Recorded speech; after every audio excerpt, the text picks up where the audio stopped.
I said that as part of the presentation, the malaria vaccine is the only vaccine that has the last question. The issue was about what kind of apprehension. We had some social. All right. Okay, so please check those online. If you have any question or comment, please kindly type it in the chat box. We'll read it out. Thank you. Thank you. Thank you very much.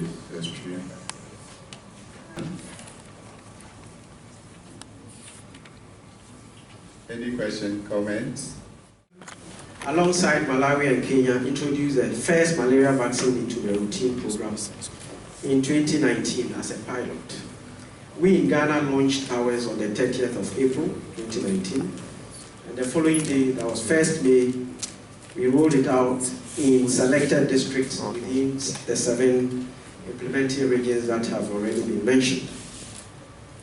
But to reiterate that these regions are Ahafo, Bono, East, Central, Oti, Upper East, and Volta, with 42 districts vaccinating and 40 other districts as part of the pilot, but they are non-vaccinating.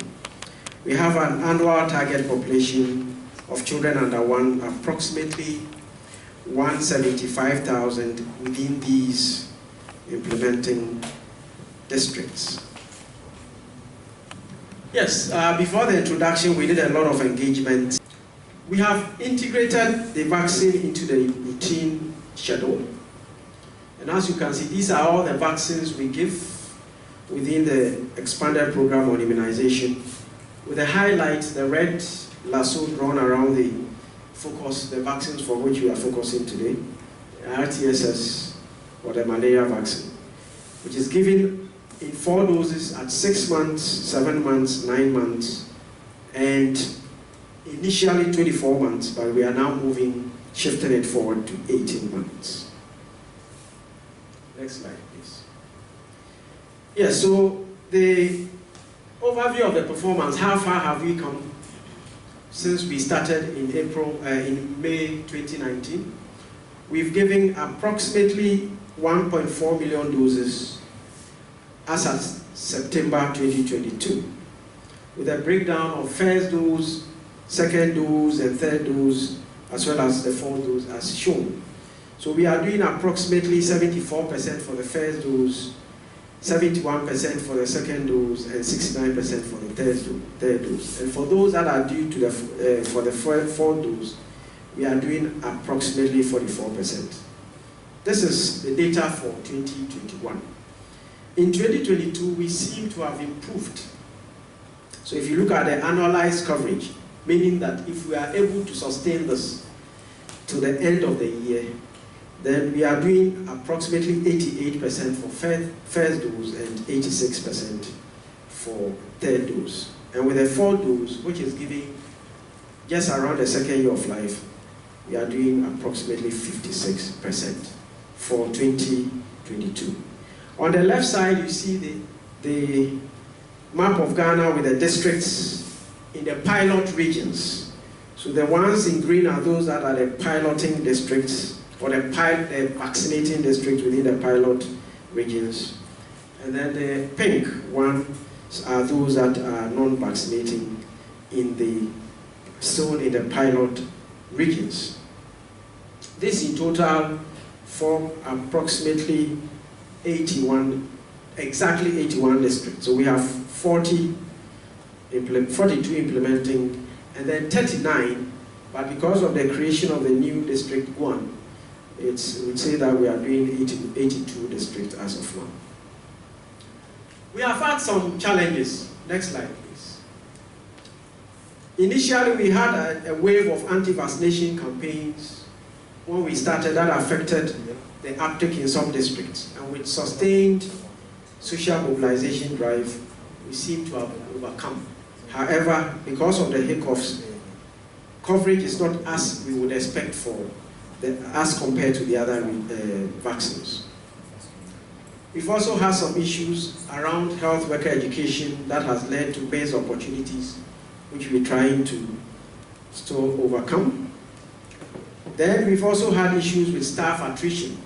So we train staff in the vaccinating areas, and of course, because movements are rampant, they move away, and then you have new staff who have to be trained. And that has also been a big challenge for us in a way.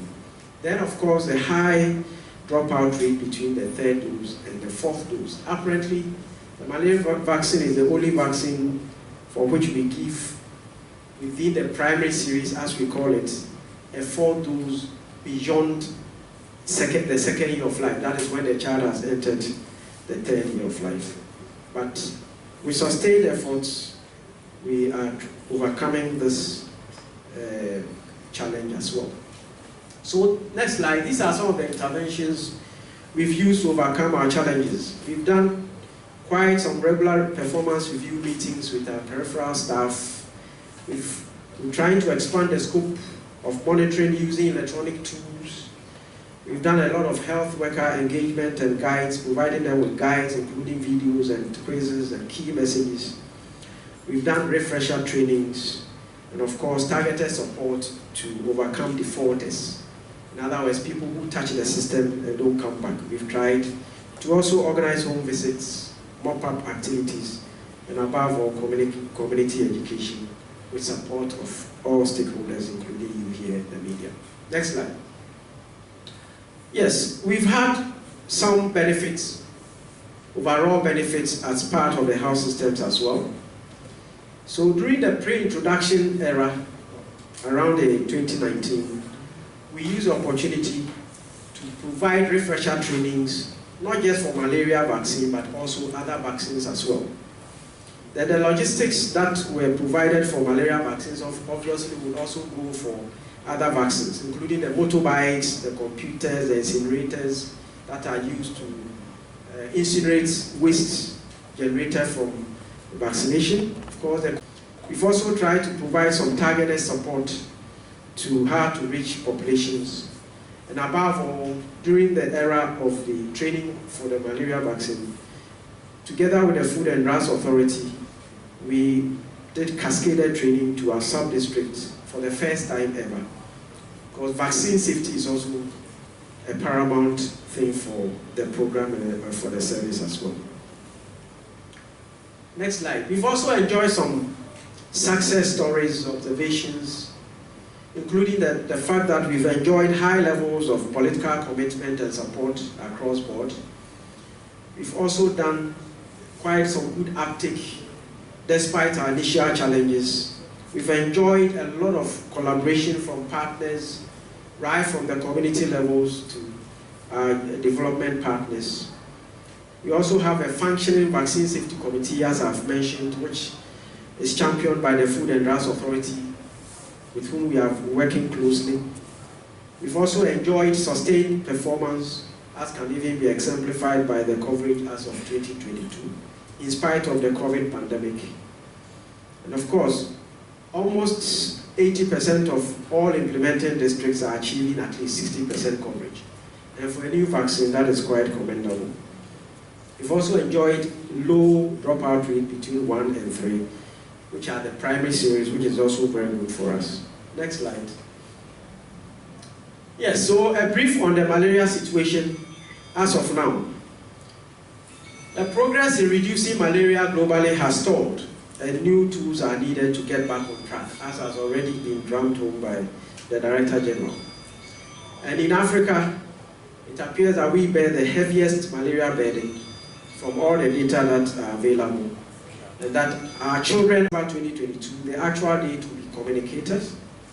Areas proposed for this phase rollout beyond the current pilot areas has been advised, or have been advised by the National Immunization Technical Advisory Group, who have proposed a nationwide scale-up using a phased approach.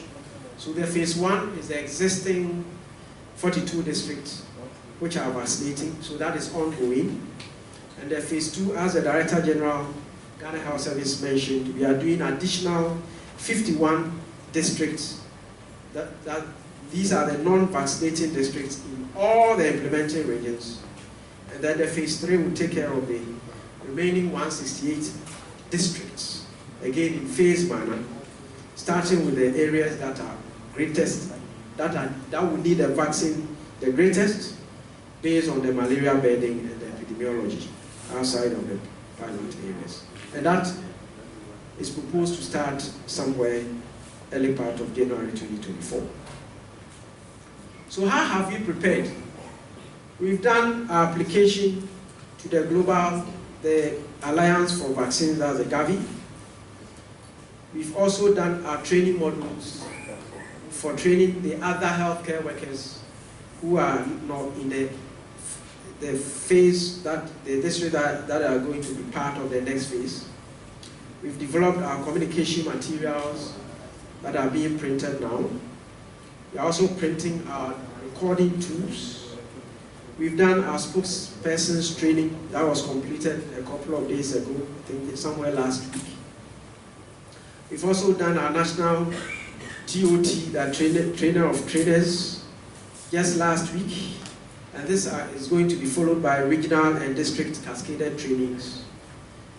We will do our readiness assessment within the week, next week and the next 2 weeks. We would hope to do a sub-national launch, again in early part of December. We'll communicate the dates to you. Of course, the cascaded training would be up to the facility level. Our distribution of vaccines and supplies will be done using the existing routine distribution system. And the start of the vaccination of children in the expansion district, that is the currently non-vaccinating district in the pilot regions, will commence. I'm very much excited with the progress that has been made by Ghana and the 2 other countries that started with the malaria vaccine implementation since 2019. These positive dividends, as we see, has also led to the decision by the Ministry of Health, the Ghana Health Service, to expand further the use of the vaccine to more children in Ghana. PAC, working in collaboration with WHO, continue to affirm our commitment to the country and other countries that are planning to come on board with the introduction of the malaria vaccine to ensure that the malaria vaccine is fully integrated into the comprehensive malaria control measures by the countries and also integrated fully into the primary health interventions of these countries. We are going to work together with the countries to ensure that, as much as practicable, within the limits of the global vaccine availability, vaccines are fairly distributed to all countries, and to ensure that children with populations with at the highest risk of malaria will be prioritized in the provision of the vaccine. And to let the whole world be reminded that the fight for malaria is still a long way off, but then there's light at the end of the tunnel as additional tools such as the vaccine are becoming available in order to be able to accelerate the pace. With our partners and all hands on deck, we believe that we will be able to defeat malaria in our life.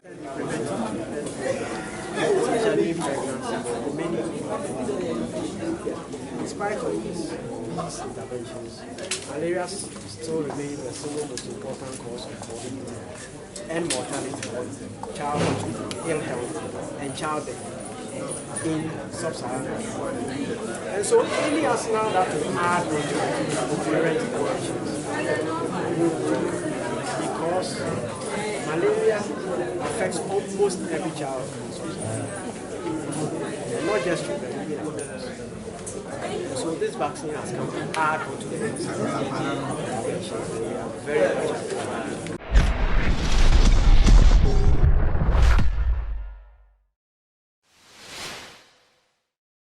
Thank you for watching Nation One TV. Kindly subscribe for more news updates.